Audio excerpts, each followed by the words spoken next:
મમતાની હત્યા, જમવાનું માગતા જન્મ દેનારી માં બની હત્યારી.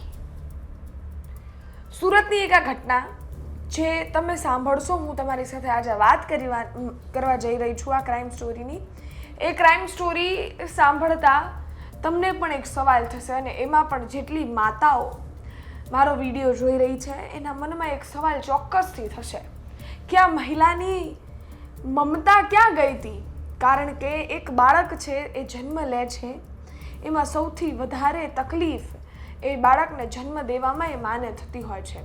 એટલી પીડા સહન કર્યા બાદ 9 મહિના ગર્ભમાં એ બાળકનું વજન ઉચક્યા બાદ એ બાળક જ્યારે હાથમાં આવે છે ને, ત્યારે એ બાળક એની માતા અને એના પિતા માટે એ જીવથી પણ વહાલું હોય છે.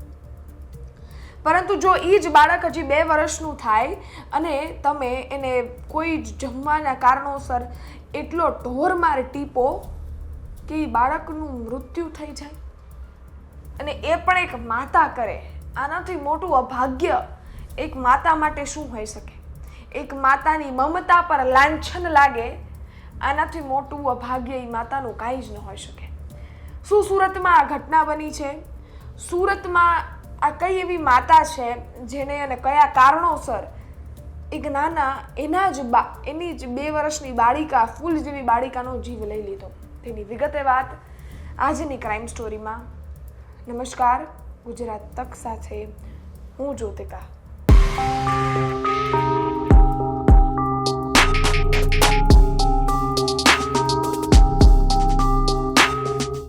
સુરતનો આ એવો કાળો દિવસ હશે જેમાં માતા પર, એની મમતા પર લાંછન લાગી ગયું, કાલિક પોતાઈ ગઈ.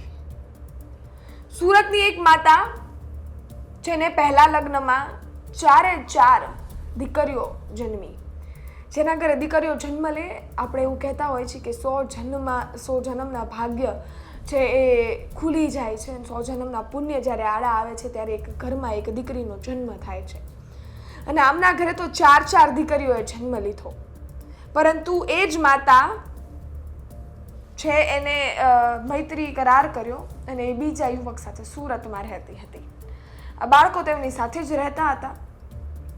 છેલ્લા ઘણા સમયથી આ બાળિકા છે એને ટોર્ચર કરવામાં આવતું હતું, અને તેમજ એની માતા એને જમવાનું સમય પર ન જમે એટલે કે જમે, બીજી વાર માગે તો કહે. આ બધી રકઝક છેલ્લા ઘણા સમયથી ચાલતી હતી. પરંતુ એક દિવસ એવો આવ્યો જ્યારે આ માતાએ એ બાળિકાએ જમી લીધું હતું, પરંતુ એને વધારે ભૂખ લાગી હશે કે પેટમાં હજી ભૂખ હશે, એટલે બાળિકાએ એવું કીધું કે મને હજી જમવું છે, મને બીજી વાર જમવાનું આપો. બીજી વાર જમવાનું માંગ્યું તો ખબર નહીં, માતા છે એ કોળિયો મોઢામાં આપવા કરતા એ માતાએ ઢોર મારે બાળકને ટીપ્યો. વેલણું, તાવીથો, સાણસી, ઘરની જેટલી બી વસ્તુઓ છે એ 2 વર્ષની બાળિકા ઉપર એને મારી, અને ત્યારબાદ એને હોસ્પિટલમાં સારવાર માટે લઈ ગયા. ને એ બાળિકાએ ત્યાં એનો જીવ, દેહ છોડી દીધો. સમગ્ર ઘટના પોલીસ સ્ટેશન સુધી પણ પહોંચી, અને હાલ તો એ જે માતા છે પોલીસની ગિરફ્તમાં છે, એની ધરપકડ થઈ ગઈ છે, અને સમગ્ર બાબતે પોલીસ અધિકારીનું પણ નિવેદન આવ્યું છે. સૌપ્રથમ એ સાંભળો, ત્યારબાદ વિગતે વાત કરીએ. सूरत शहर के वराछा पुलिस स्टेशन के विस्तार में एक बहुत ही दुखद घटना सामने आई है, जिसमें एक माँ ने अपने 2 साल की बेटी को पीट के मार दिया है जान से.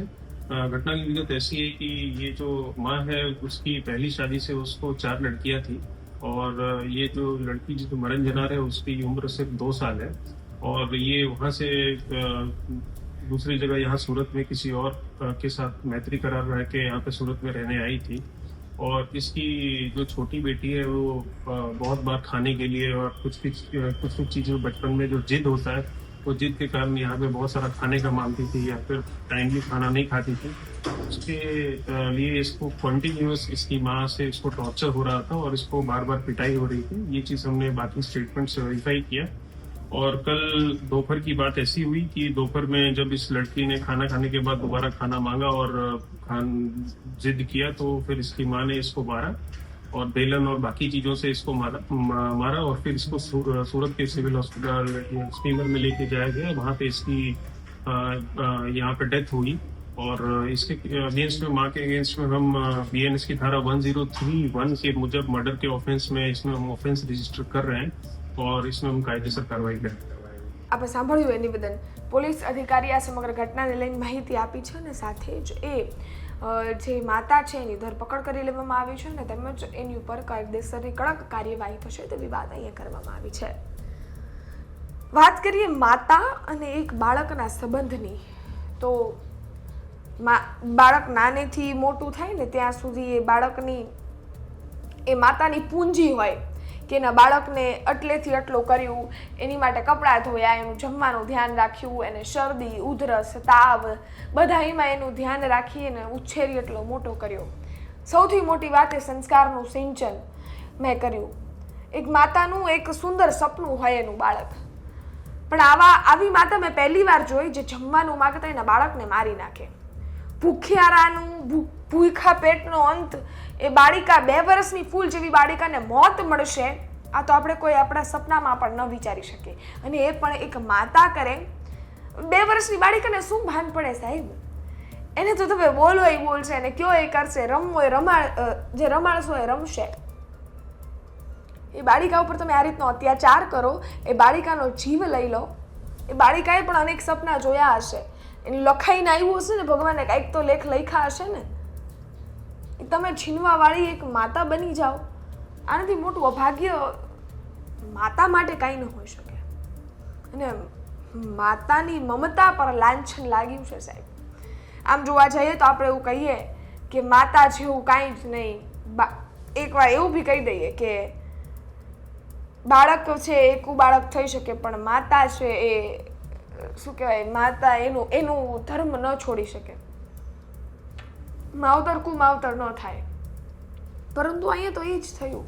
એ 2 વર્ષની બાળક તો શું એના માતા પિતાની અગેન્સ્ટ જવાની છે, પણ એને મારી નાખી.